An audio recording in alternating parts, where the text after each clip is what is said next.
Olá, sejam bem-vindos a SML Tech e hoje, como um vídeo introdutório, eu vou estar falando sobre tópicos de introdução à energia. Eu me chamo Lucas Smith, sou técnico em eletrônico e estudo engenharia elétrica pela Unesa do Rio de Janeiro, Praça 11. Bem,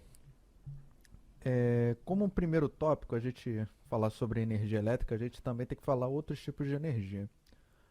Um assunto interessante é que você pode converter alguns tipos de energia, se não todos, para uma energia térmica, uma energia química, luminosa e mecânica para a elétrica e ou tornar mesmo a energia elétrica em uma dessas energias. Aqui a gente tem alguns processos de conversão, no caso. Se você ver pela seta A, a gente tem a conversão da energia elétrica para, no caso da para energia química, a gente tem a eletrólise, onde a gente também pode pegar a energia química, no caso de uma pilha elétrica, e transformar em uma energia elétrica.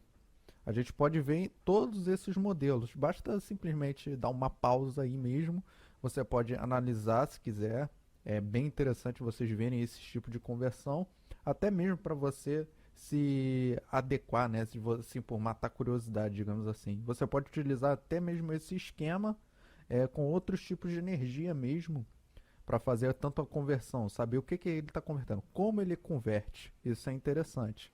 Então, a gente passando para o próximo slide.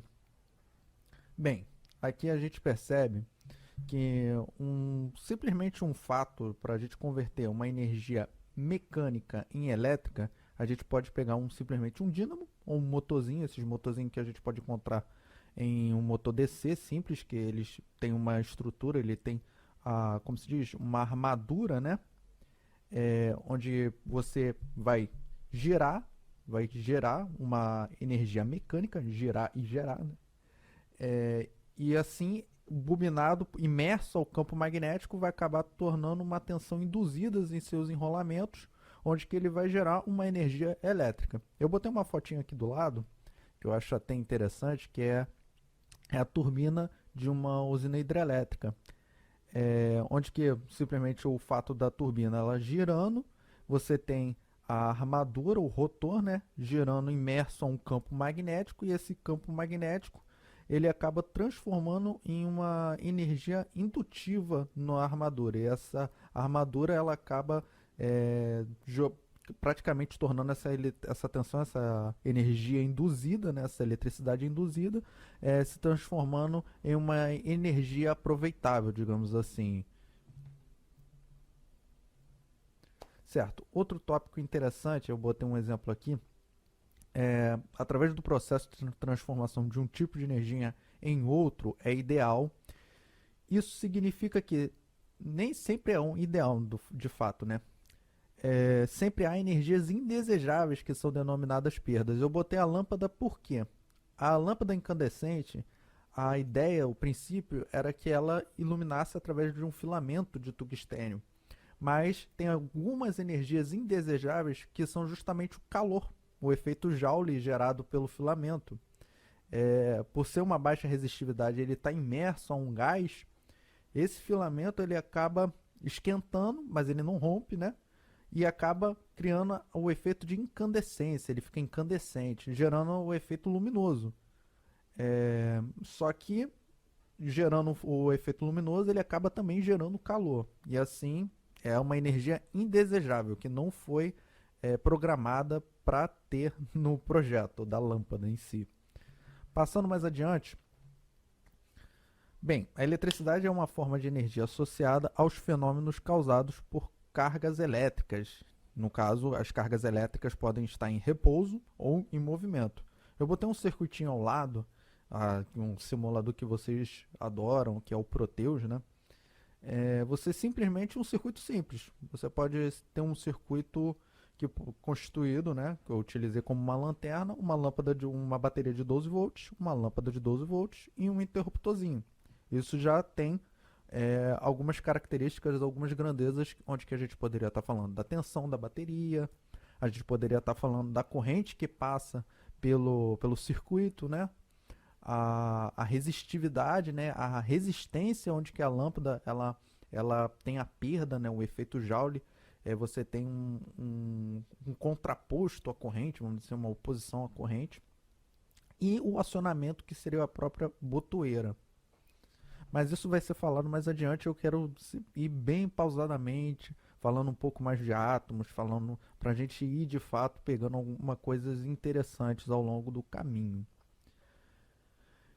Outro ponto que eu queria falar é a respeito das medidas de segurança. É bom até você pausar, por curiosidade, nos livros de circuitos elétricos, de máquinas elétricas, eles acabam não falando, mas a eletricidade ela tem que ter um cuidado, mas principalmente um cuidado com a corrente, porque a corrente que pode causar o dano no ser humano, principalmente se tiver no nível do tórax, você encostar com a sua mão, com as suas mãos, né, principalmente a mão direita, se diz, né, que a mão direita vai dar no sentido onde que vai até o coração e você pode sofrer um ataque cardíaco, né? Aí temos as intensidades de corrente, onde menor de 1 mA não vai causar nenhuma perturbação. A gente tem a de 1 a 9 mA que você vai tomar um choque fraco e assim por diante até maior que 100 miliamperes, onde você vai ter já um desconforto, vai ter um choque fortíssimo. Desculpa. Numa situação onde que pode até mesmo levar a uma morte ou uma morte aparente ou imediata. E vários amperes é quase que certeza que não vai sobreviver, não vai sobreviver ao choque elétrico. Então, muito cuidado, respeite as normas de segurança, use botina onde tiver botina, se você é um profissional ou não. Se você for um robista, sempre tente fazer a manutenção, ou até mesmo se é um robista, sempre calçado, com tênis, com luva. Enfim, é só uma medida de segurança mesmo que eu queria alertar. Passando para o próximo tópico, agora que percebemos que a energia é uma grandeza presente em todos os campos imagináveis, né? Não só a energia elétrica, mas a energia, você percebeu que a energia também existe a energia química, mecânica, fotônica. A gente pode também levar em consideração todas as energias que você conhece, a termonuclear, a, a termomarítima, o que for. Elas o propósito da energia é como você utiliza e para que você quer utilizar esse tipo de energia. Bem, vamos lá. Mas como chegamos até aqui? Simples, com átomos. Aí você vai me perguntar, poxa, mas como assim átomos? Como foi citado na eletrostática, né? Bem a princípio desse PowerPoint, estuda os fenômenos relacionados às cargas elétricas em repouso. Vamos imaginar como um átomo é constituído. A princípio, eu vou começar pela eletrostática, onde que a gente vai falar da estrutura atômica, para aí sim a gente começar a associar as cargas elétricas, a gente começar a analisar a estrutura atômica, para aí de fato mesmo a gente começar a ir para os circuitos, entender um pouquinho mais como é o comportamento dos condutores, principalmente.